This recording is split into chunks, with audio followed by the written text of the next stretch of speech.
Hi everybody, my name is Marcella Dominguez, and if you are watching this video, it's because you are interested in finding out more about trademarks. And today specifically, we are going to touch on what to do if you are not prepared to submit proof of use in commerce to the trademark office after filing an intent to use application.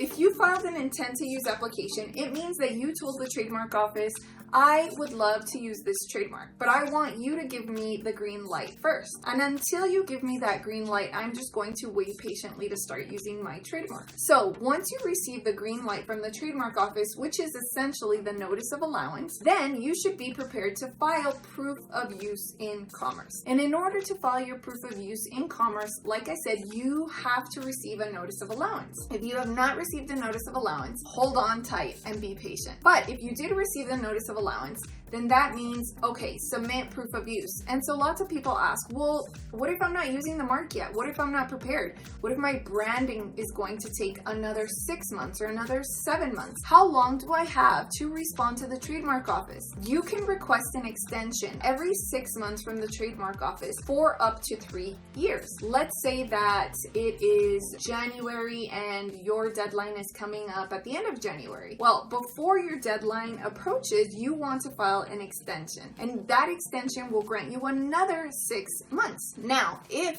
in June, at the beginning of June, you really don't see any traction and maybe you're still behind on branding, maybe you got behind with securing funding for marketing or building your website, then you're probably going to want to ask for another extension. The proof of use is super important because without the right proof of use, the trademark office is going to say no, and they're going to wag their finger at you and say, we are not going to accept this. So you want to make sure that you're submitting the proper proof of use and at the proper time. So the proper time is, did you receive a notice of allowance? If the answer is yes, then that's the green light for you to go ahead and submit proof of use. However, if you're not prepared to submit that proof of use, then you're going to want to file an extension. Now, what happens if you don't file an extension? You better be prepared to just lose it then. Because if you don't comply with the required deadlines at the trademark office, then it can be difficult to revive these applications. You're going to end up spending more time and more money, or your attorney is going to spend more time and more money trying to pick up the broken pieces and,